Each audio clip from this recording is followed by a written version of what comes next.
Welcome to Beyond the Broadsheet, a podcast by the Lincoln County News. We are a community newspaper based in Mid-Coast, Maine, and we provide the most comprehensive, in-depth coverage available anywhere of the 18 towns and one plantation that make up Lincoln County.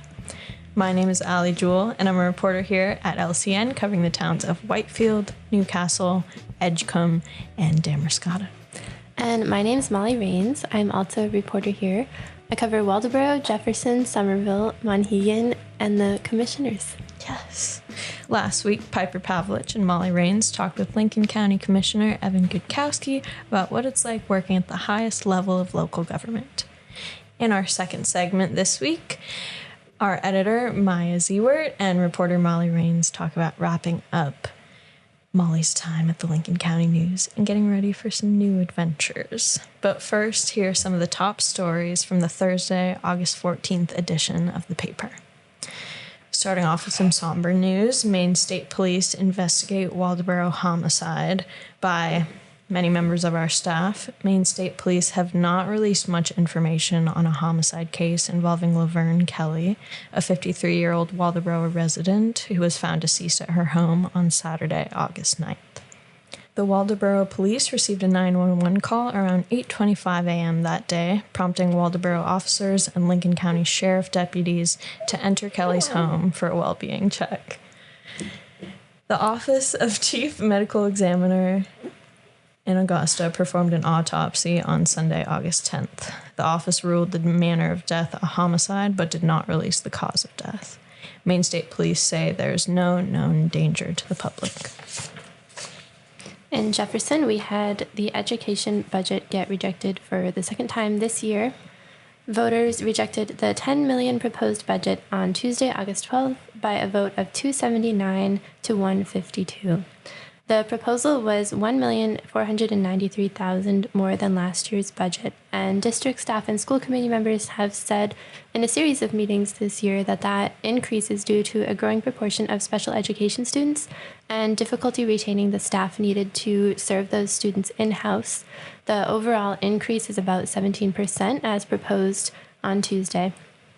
But because the vote failed, the school committee will now have to come up with a third budget proposal, and residents will have to approve and validate that new proposal before it becomes official. In the meantime, the school committee will operate with the $10 million budget that they last adopted, and they will continue to work toward a total that voters will approve.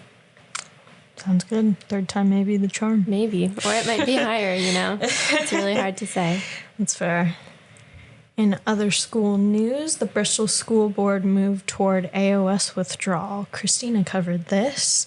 The board unanimously voted on Monday, August 11th, to take a step toward withdrawal from the AOS 93 and form an education service center with South Bristol. South Bristol School Board okayed the effort on August 5th. Both towns leaving means only Nobleboro and Jefferson would remain in the AOS 93. By forming an ESC, Bristol and South Bristol will be able to share resources and services previously provided through an AOS. The towns must submit a letter of interest to the Maine Department of Education by the end of the month with details like an operational date and a proposed name for the school center. AOS 93 Director of Finance Peter Nielsen called the restructuring a, quote, simple and elegant solution, end quote, to the problems the towns are facing. Wow. Well, we'll see. Indeed. Also in Bristol, old Bristol days are back after a perceived threat.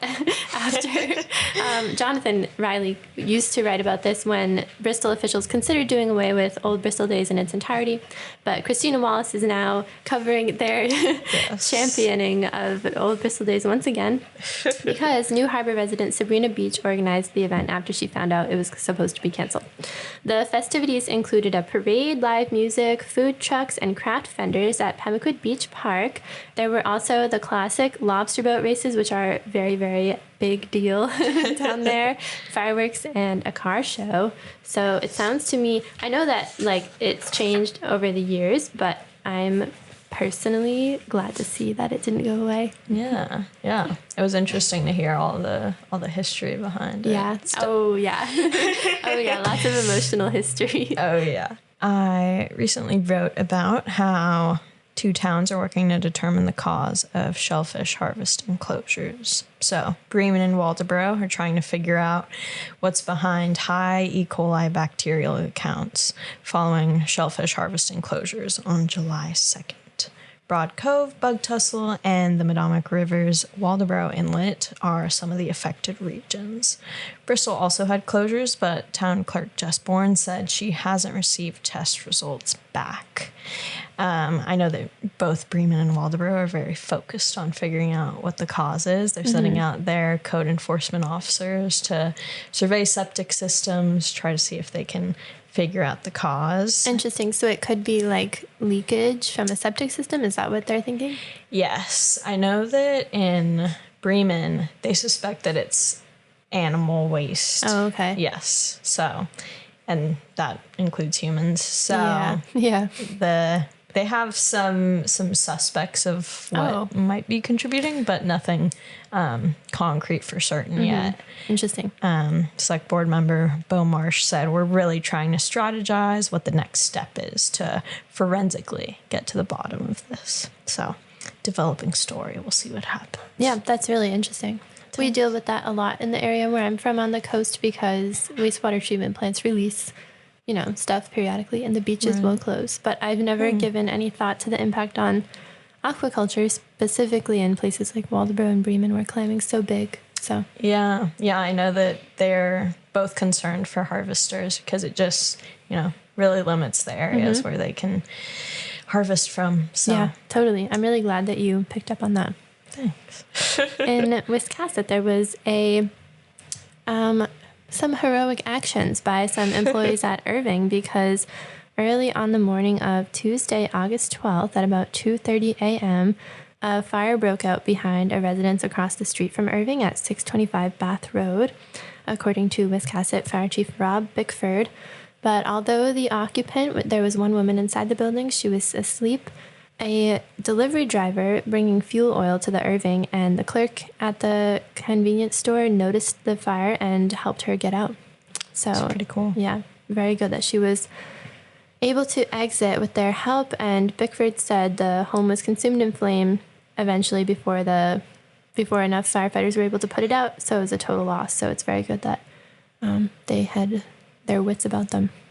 Very true. Yeah. It was unfortunate. I, tried to call the gas station to get some comment from the clerk or the manager. They unfortunately, I guess, can't comment on things like this. But very cool to hear that those 2 people came to the rescue. Yeah, we really wanted to know their names because obviously they've done some really cool things. But we ran into some Irving oil red tape. So happens. Thanks for calling, Allie. But of course. What's going on in Damariscotta? In Damariscotta, the select board welcomed an interim police chief. So town manager Andy Dorr performed the oath of office for interim police chief Phil Tessier at the select board's Wednesday, August 6th meeting. Tessier takes the position as the town prepares for a statewide permanent police chief search to replace Jason Warlick, who acted as the chief for the last 8 years. The select board at that meeting also formed a citizen panel for the chief search, which will perform interviews and write a hiring recommendation. Another committee was also approved to help implement Damariscotta's comprehensive plan, which includes over 200 strategies for growth and development. 200 separate strategies. Yes. I need to learn how to think like that. They got their work cut out for them, for sure. Apparently. That's some task for that committee. Wow. Oh, yeah. Wow. Well, out on Monhegan, so as you know, if you've listened to previous episodes, Sarah Masters, our arts reporter, and I went out to Monhegan earlier this summer. It was really choppy. It was quite the trial to get there, but it was so worth it. And some folks who I was able to meet with were from Monhegan Associates, which is the land trust on Monhegan that's been going since, I think, 1954. And no, sorry, before that. I don't have the date off the top of my head. That's okay. But they've conserved like about 2/3 of the whole island's land area, which is really remarkable. Yeah. Given, impressive. Most land trusts, I guess it's kind of a unique situation out there on the island that people come to for its natural beauty. So they have perhaps a pretty clear-cut charter to keep that beauty intact. But they also said that they have a pretty unique approach to conservation, which is very community forward. Like they're definitely paying property taxes on the land that they own, paying into the town, and also doing events to keep people engaged in what they're doing. Very cool. And one thing that they're doing to help, our understanding of coastal ecology on Monhegan and beyond is welcoming scientists to come onto Monhegan and conduct research in the wildlands, which is what the conserved land on Monhegan is called. Nice. And this year they had a group from Bowdoin College and the Coastal Maine Botanical Gardens come in and establish some survey plots, which will be really interesting for decades, really, to help us understand how the foliage or the vegetation on Monhegan is changing as different things like climate change and land use also change. So this is really fun. This is something I learned how to do in college. Wow. And it's fun. You set up like a determined, very specific area of land in the forest that you can go back to in the future with like GPS points or flagging or whatever. And then you go through that part of land, which is usually not that big. Like I actually don't know how big these plots are that they did, but could be like the size of a room or bigger. And you measure every tree in it. Oh, wow. Yeah. And take notes so that you know like what everything is that's growing there at this point of time in history. Wow. So you're like basically trying to capture like an exact, just detailed account. Yes. Yeah. Which is so cool. But when you go into the woods, that's a huge task. Oh my gosh. Yeah. And so typically they're measuring like the circumference of with this particular study, they started with woody plants this year because you could never catalog every single plant in a plot in one summer, and they have a handful of plots. So they started with woody plants, and they measured and identified the woody plants in these plots. In the future, they'll probably come back and look at other types, but each data set is like a snapshot of that part of the forest at a given time. And people can come back. These same people can come back. People can come back in future generations and say, this is what was here then. I'm getting agitated about plants, and I'm flinging my hands. You're very passionate, yeah. This is what was here now. This is what's going to be here in the future. So exciting. And it all ties into this art exhibition that's on Monhegan right now, where they're using paintings to shine light on the ecological history of the island. So nice. I'm really excited about this. I thought it was so cool, and I really enjoyed speaking with Rebecca Fitzpatrick and Kristen Lindquist, both of Monhegan Association, about the wildlands on this project. Yeah. Lindquist said, "There's been a conservation ethic out here and a recognition of the value of these wildlands for so long that it's really a part of the community culture." So that was special. Yeah. It does seem really cool. Just, yeah, I never think about these kinds of things, of the opportunity to study like a very, untouched coastal forest. Yeah, and really hard to do. Yeah. Yeah. And I imagine there's so much scientific value to be gained from studying places like that. So. Definitely. It's so exciting. And just having the specific knowledge, like with the art show, one of the things that I remember was that they were able to identify a species of tree that there was no scientific record of it being on the island, but because they saw that distinctive tree in a painting, they knew it had been there. Wow. So plots like this are exciting because they're obviously not surveying the whole island, right? But they do create a more complete picture of what's on Monhegan right now. Totally. For the future. Very exciting. Yeah. Well, our very own Sarah Masters did a story looking at some of the cool drinks out there for the hot summer season. So some of the highlights included Route 77's Pina Colada flavored latte. Full disclosure, divisive in this office. I was hearing some arguments regarding that. I'm definitely maybe a little personally skeptical of the pina colada latte, but I'm intrigued more than anything else, We haven't tried these, so. Right. Yeah. Maybe at some point. Yeah. Some other ones she checked out were the East Boothbay General Store's Candy Bar inspired iced coffee. Sounds pretty good. And then the Harbor Treats iced coffee with tahini cold foam. I think I'm going to check that one out. That sounds pretty good to me. Yeah. So go out and read the story, see some more of the spots she recommended, and check them out before pumpkin spice season Yeah, is upon that's us. such an ominous note to end on. Pumpkin spice is coming for you. Oh, yes. Hurry up and enjoy summer. Well, you still can. Well, you still can, yeah. Also on Monhegan, our character of the county this week hails from Monhegan. Daphne Pulsifer is a sculptor who lives most of the year on the island. She was born in Newport and spent most of her childhood outside New England and New Jersey and Philadelphia.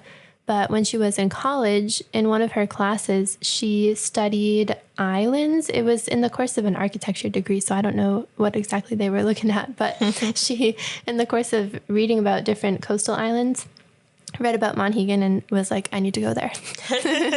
So she came to the island on initially like a short trip and was enchanted and came back after dropping out of college and basically didn't leave for years. Yeah. She met her husband, Daniel Bates, on the island. She refined her identity as an artist on the island. She had kids and raised them on the island.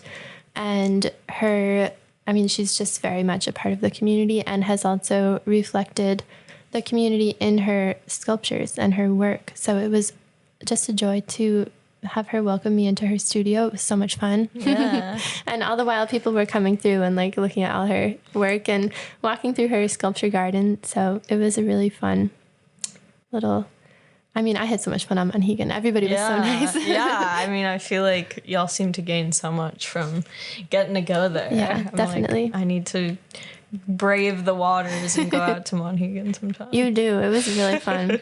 Yeah. And one thing about Daphne Pulsifer that I thought was really cool is that she also uses like found materials in her work.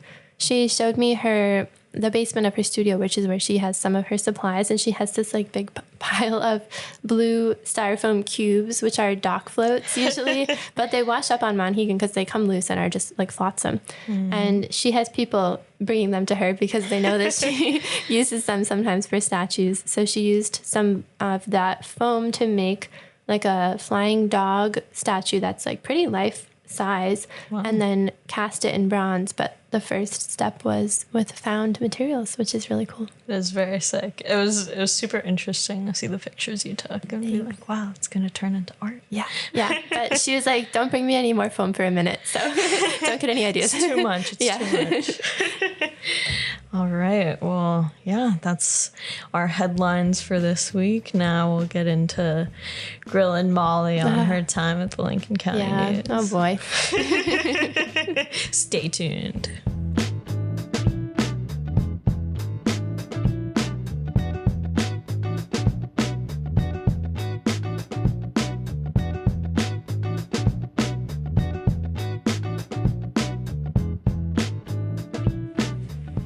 All right.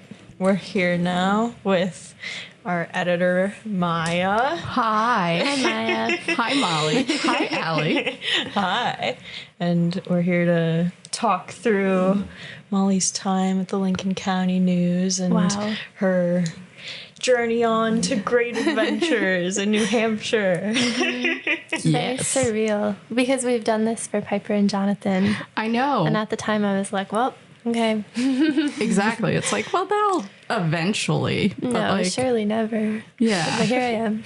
Here you are. Yes. But you have big news and like exciting news, and we're happy for you news. Thank you.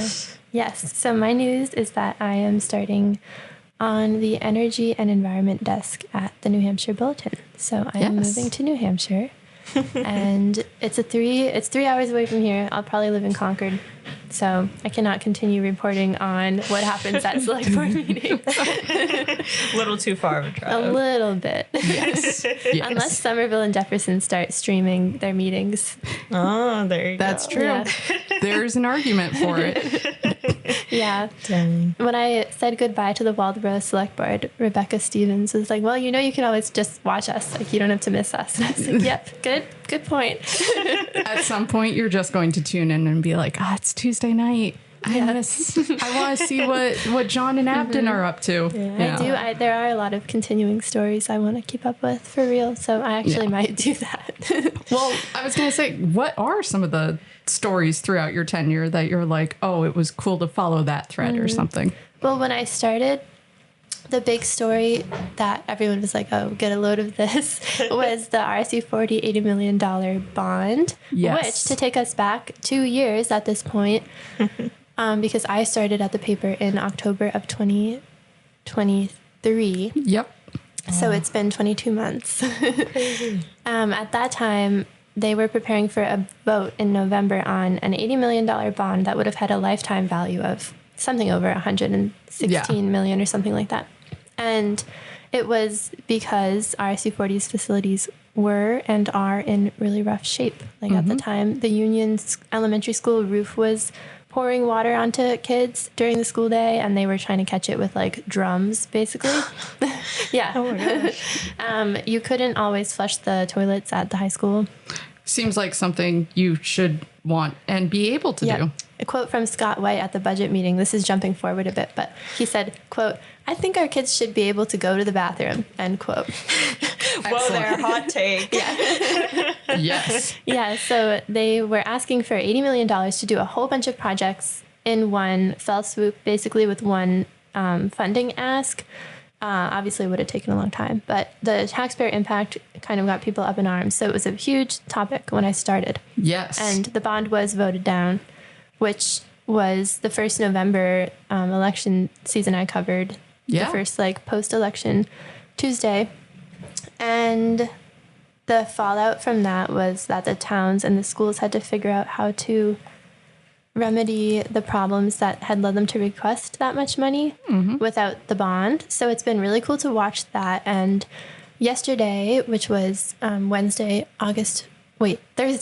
There you go. Yeah. Wednesday, August 13th, actually. I'm losing track of time. I got to walk through Miller School, Union Elementary School, and the high school and see the progress they've made, which is really cool to see. So really gratifying. Like, they have a new roof at Union, so when it rains, it's all good. And Madomic Valley High School also has a new septic system that didn't result in the move. One of the things I remember from while you were reporting on this was you came in after an RSU 40 board of directors meeting, and you were talking about the septic system placement and how they were worried about having to move some trees. Yeah. And at the time I was listening to you explain it. I was like, they're concerned about it's Maine. There are trees everywhere. And then slowly throughout the conversation, I was like, oh no, the historic arboretum. Yeah, no, they're not moving that. Yeah. There's a cluster of trees at Madomic Valley High School, very lovingly maintained. Yes. And with a super rich history, all really interesting trees. Like, I can't say off the top of my head, but they're trees that were present or their ancestors were at historical events like Gettysburg, perhaps. Yeah.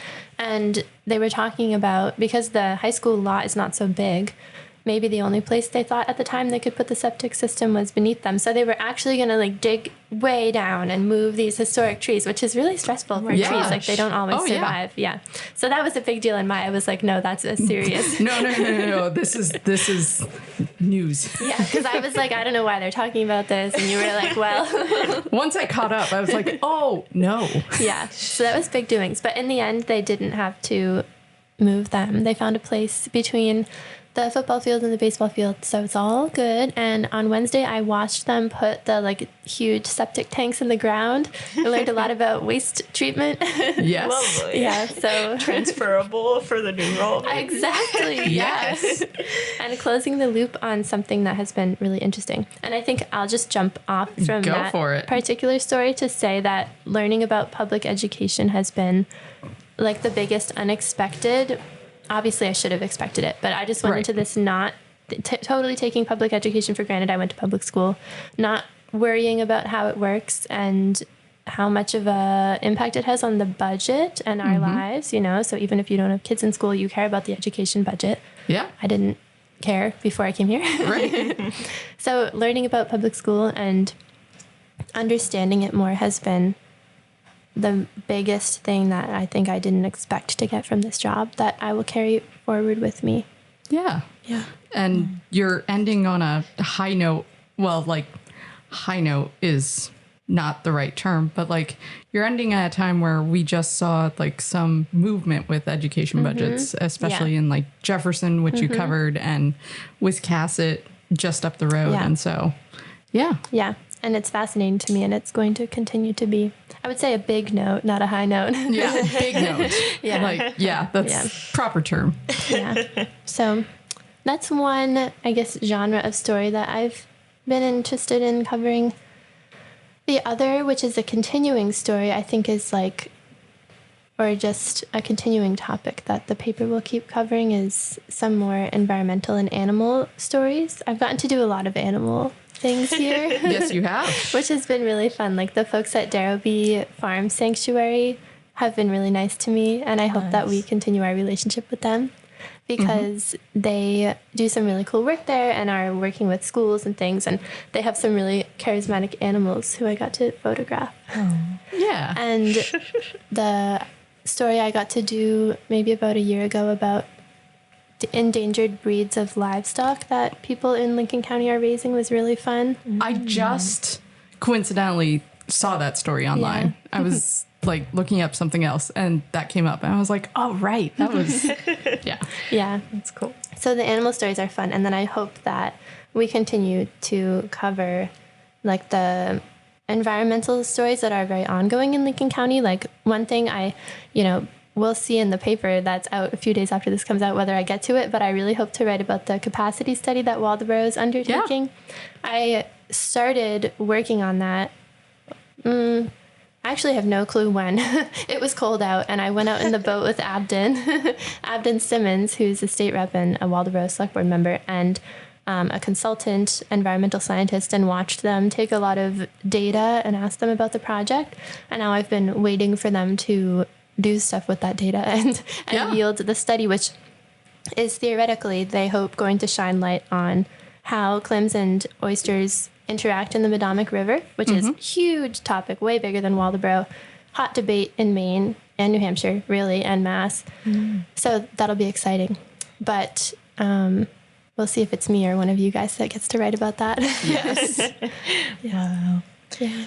Well, is there anything that comes to mind of just like what you're going to miss about Lincoln County and Mid-Coast Maine? Oh, of course. Yeah, I'm going to miss the people I've met here, clearly.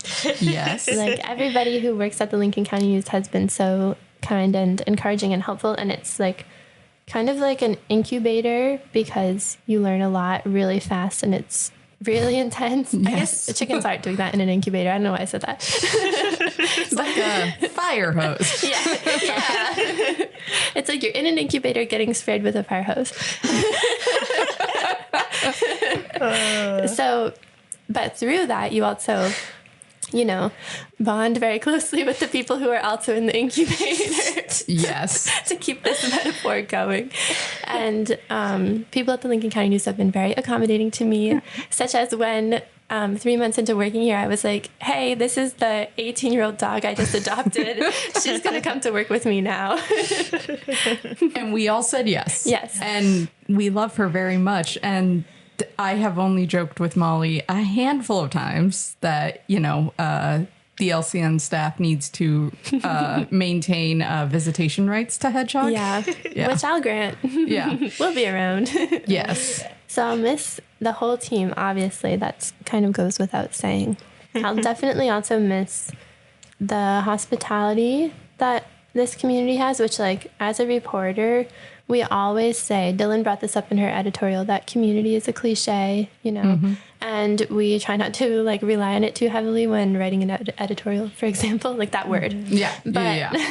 But, like, for example, when I came here, I was housed at a winter rental that is owned by a friend of John's, and that, by coincidence, my mom lived in 1986 when she was just out of college. And that was like a total coincidence. Like, she didn't figure that out till she saw a picture of the place after I'd signed on. Yeah, but they were so welcoming to me there. And then when I needed long-term housing, my current landlords were so accommodating and kind and welcoming. And we have a beautiful cottage. So I'll miss that and feeling very taken care of and, like, known in the community. Yeah. So that's unique. Yes. Yeah, and knowing you too, I know that you'll be able to foster and inspire community at your new home as well. Thank you. I hope so. I don't know, 44,000 people in the city of Concord. It's a lot of people. It's a lot of people. But you got your charm and your smile and an 18-year-old Pomeranian along for the ride. Like, she's the biggest weapon among those. Yes. Yeah. Oh.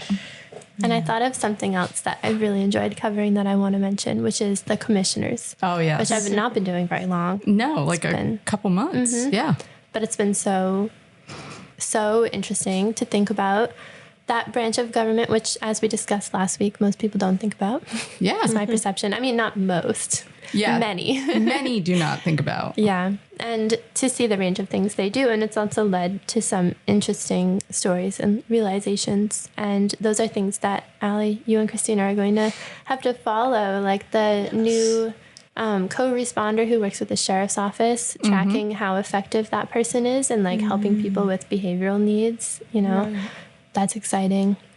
The resilience projects that EMA is doing across the county, it's going to be interesting to see how that shapes up. So yeah.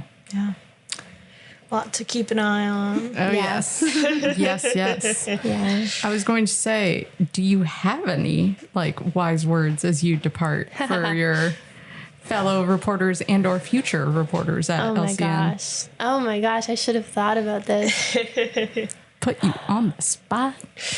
I've learned so much. It's I think what I've learned is the value of patience. And that might mean if you're in an interview that's going longer than you think you have time for, to just like take a deep breath and keep sitting through it because you never know what you'll get to. Right. I definitely actually, that's an interesting point, is when I first came here, Jonathan Riley, former LCN reporter and lauded Characters of the County columnist, was telling me that he had just come back from a character interview that lasted 3 hours. And I, fresh out of like online news, was like, what? Yeah. Why did you allow that to happen, basically? Right. Because at the time, I really felt strongly that an interview should be like 15 minutes at the most, even for a story of about 700 words. Right. Like, I really did think that. And I think part of that was that I was coming from science news, where like you can get those questions in theoretically, but writing about science is very different than writing about somebody's whole life. Yeah. So the lesson I've learned is that you do need 3 hours sometimes for a character interview. And it's so worth it. And 3 hours is far from enough. Yeah. So.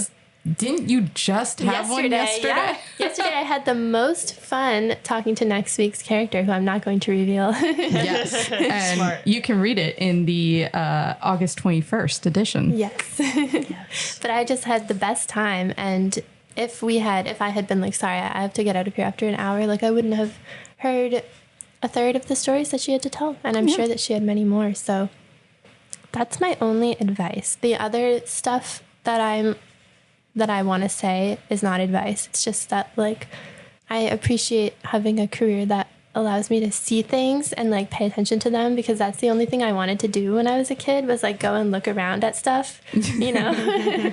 Like, so it's very exciting to be able to have a job like this, specifically at the Lincoln County News, where the charter is so broad. It's like, go to an animal sanctuary, and then go to the prison, and then go to like the State House once in a while and talk to a candidate.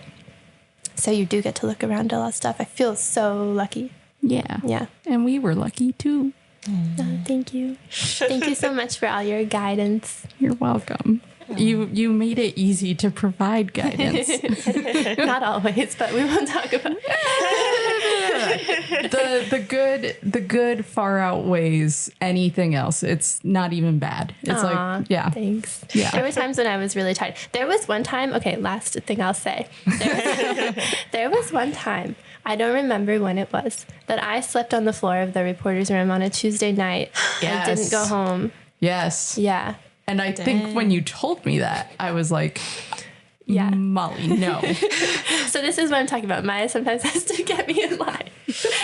But I was like, I didn't want to go home. It was winter. I was like, and I had my sleeping bag in my car. And then I remember at like 4 a.m., Chris Roberts, our publisher emeritus, like cracked open the door because he gets here so early. He's like, what are you doing here? Snoozing. I can absolutely say I've never slept on the floor of the reporter's room. So Molly, that may be a first, at least a first in recent history. Yeah. It wasn't a good sign. No. As I believe we talked about as soon as you told me you had done that. So my advice is don't sleep on the floor, Allie. Okay. Noted. I would like to take that from advice to directive and say, don't sleep on the floor, Allie. All right. I'll share it with Christina when she gets in. I had my cot on Amazon, but I guess I'll just like send it back. Cot's not the floor. That could make it work. A bunk room. Oh. It's been talked about. It has been talked about by editors preceding me as well. Yeah. Wow. No, I'm actually not in favor of that. Oh, absolutely My not. dog's barking. Yeah. Well, I'm also glad that we got to start the podcast. So yeah, I appreciate all the people. I don't know who they are or if they exist who listen to it. Yeah. If you're out there, thanks. Yeah. Thank you for caring. That's all that we want. Yeah. Well, yeah. I'm obviously sad to see you go, but so excited for everything you have ahead of you. And yeah, your reputation will precede you here, surely. I can't wait to tell new reporters about the legendary Molly Rains. Yes. Thanks, Allie. I'm so glad that you're here, and I'm so excited to see what you do. And Christina, too. Like, I don't know. I don't feel nervous about the newsroom. I don't either, which is helpful. Like, it is a big loss that you're going. Thank you. And it's one that we will feel. Yeah. And I am also like very excited about the new energy and new like 6 week, 7 week, 8 week energy of Ellie and Christina and what you've done to help like guide them on their start here. I mean, it's very easy to forget that they started the week of the election, like the day before. We should never forget that. That was horrible. That was for them. They did great. They did wonderful. But I was like, oh, you're June 9 as a start date. Okay, well, the next day we will be sending you everywhere. Yeah. Thank you. Yeah. I was looking back through previous issues from this year, and I realized their first front page articles were 2 days after they started. Yep, I remember. We were like, okay, good job. That was crazy. Hope you're okay. Yeah. Anyway, we'll be fine. Yeah. But yes, and I'm always just proud to see like the reporters go on to like good and better things, and good, better. Like I remember when we interviewed you, like you said, one of the things your professional goals were to write about energy and the environment and science. And so that's what you're getting to do. Yeah. And seeing you get to do this, and then your predecessors as well. I'm like, I'm really proud of you. I'm proud of the work you did here, and I can't wait to see what you do next. Oh, thank you. Yeah. I feel so well prepared by what I've learned here. So I'm very grateful that I came. Yes. Yeah. Thanks, guys. Thanks for doing this. Yeah. Of course. Yes. Happy to reminisce with you. And when you come back up to drop Hedgehog off for a visit, we'll still welcome you into the podcast. Thanks. Yes. Yes. I'll make sure to do something really loud in the background. Excellent. And you'll know that I'm there. Yeah, that's all that matters. Love it. Awesome. All right. Well, you'll see me in the paper next week, but then it's a goodbye. Yes. Yeah. Send all your love and good energy to Molly as she prepares for this transition. Yeah. Thank you for listening to Beyond the Broadsheet, a podcast by the Lincoln County News. This podcast is produced by Lucas McNelly and Maia Zewert. Tyler Davis of Tyality Productions provides production support. Our theme music is by Stu Mahan and LCN Associate Editor and Bassist Sherwood Olin. The Lincoln County News hits newsstands across the county every Wednesday afternoon, and you can also access our work online at lcnme.com. If you have a question, comment, or suggestion, please email us at info@lcnme.com. As always, we're grateful for the support of our readers and listeners in Lincoln County and beyond. It's been great catching up today, and we'll talk with you again soon.